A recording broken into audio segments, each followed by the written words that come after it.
So what do you think? I mean, how should the Steelers even handle El Bell if he is to return? All right, so if he returns, it would ostensibly be after their game this week.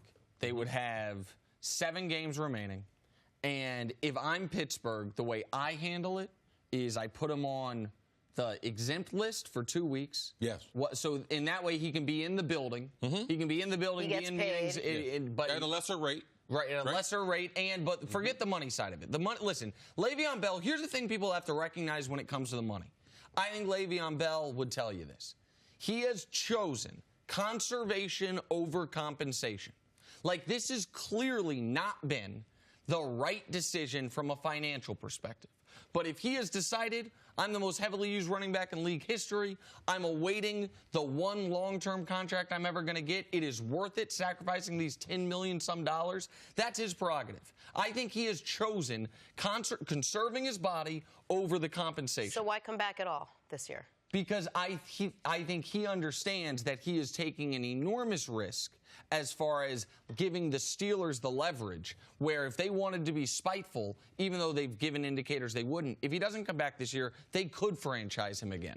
You know what I mean? Like, he could be in a spot where, even if I don't think it would make sense for Pittsburgh to do it. You heard Eric Mangini say a few weeks ago, you might do it just to tell your entire locker room, this will not be tolerated. We are not going to let you hold us over a barrel. So I think he would be taking an enormous gamble by not showing up. I still think it's on the board he doesn't, but that farewell Miami tweet leads you to believe he is leaving Miami, he's going to Pittsburgh.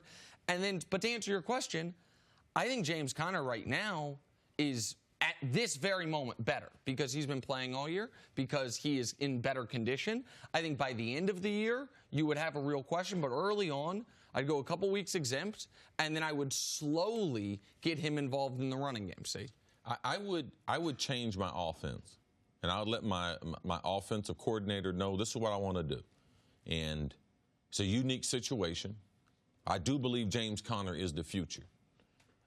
I do believe that the Pittsburgh Steelers and Mike Tomlin, there's a certain amount of commitment they have to make to the rest of that locker room and putting your best team out there, regardless of what your ego might be, regardless of what's in the best interest of the team. And the best interest of the team, when you're trying to maybe go to Kansas City and beat them or go to New England and beat them, it's to have El Bell and James Conner as your featured running backs. Forget all this stuff, because this is how I would do it. Okay. James Conner's my starter.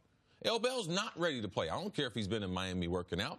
James Conner, he's got 4 straight 100-yard games. Yep. Have they not won 4 in a row? Correct. Is that offensive line not playing the best football that they've played? So that's my answer right there. That justifies my day. It's not as if he lost his spot, but he's going to have to earn his way back into this offense. I mean, they're within a game and a half out of home field advantage. There's 8 games left. A lot of things can happen.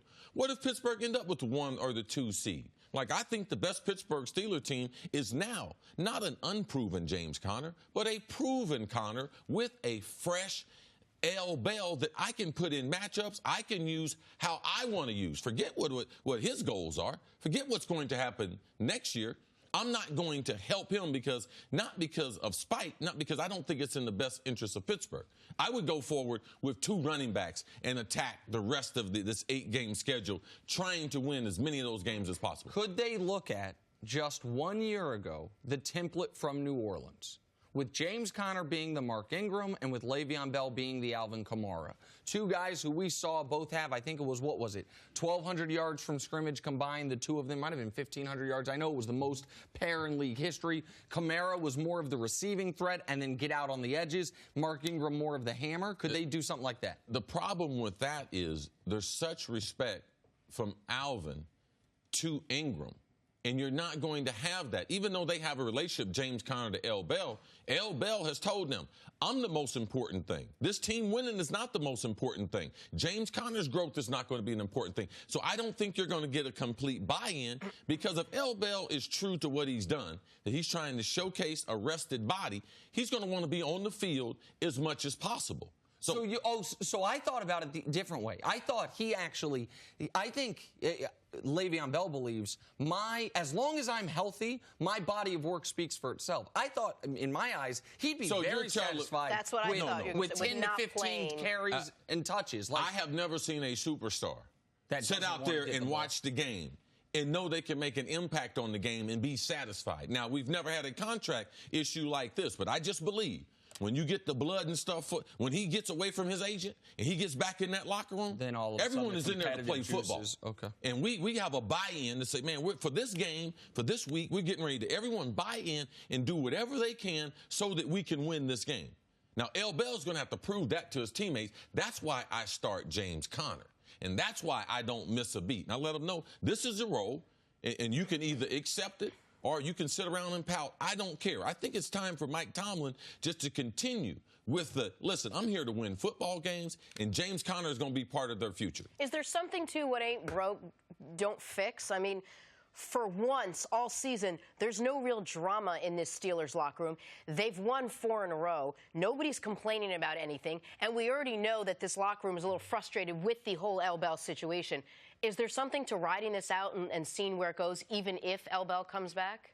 It would be nice to do that, but this is about talent. And when you have someone like Le'Veon Bell who's actually on your roster and he's decided that I'm going to end my holdout, you have to give him benefit of the doubt that he's going to be bought into whatever the team concept. The day he steps into the locker room, listen, we got to get beyond being disappointed or whatever. Your you team have to know gets the better Pittsburgh the day. Steelers are a better football team. And if they thought that was the case, as soon as he sent that tweet, they'd have rescinded the tag.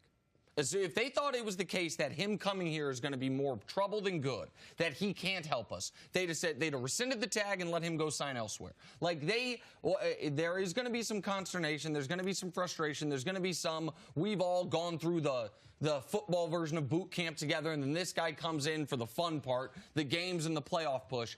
But they do recognize, I believe, talent is what wins in this league. Why are the Chiefs the best team in the AFC? That overwhelming offensive talent. Why are the Rams and Saints the best teams in the NFC? The overwhelming offensive talent. Look at it from this way. What do you think the New England Patriots, what do you think the top teams, Kansas City, would want you to do? Right. And that would be bench him. Never play him. There you go. Now you know what the Absolutely. thing to do is. All right, because if you're going to beat those teams to win that AFC, to get to the Super Bowl, which the Pittsburgh Steelers, that's their goal, then you got to get beyond all that and let's move on. They're a better team when he walks in the door. Except last year it took him how many games before he got back to Took him health? 3, but this year they're going to be able to ease him back in because Right, of as James opposed to Conner. start him at Like the they're start not of going the to have to just have him run in the line while he's getting himself I think he'll ready. be a little better ready this year, the second time around, than because I think he knows what's at stake. His whole career is at stake. These last 8 games are very, very taking important. a huge gamble. If he doesn't come out and look like the old Le'Veon Bell, he will have cost himself not just this year's money, but the potential for some money in the future years. Thanks for watching. Subscribe here to get the latest from the show. Also, be sure to check out more of the best clips from First Things First, or go watch a few segments from our other shows on FS1.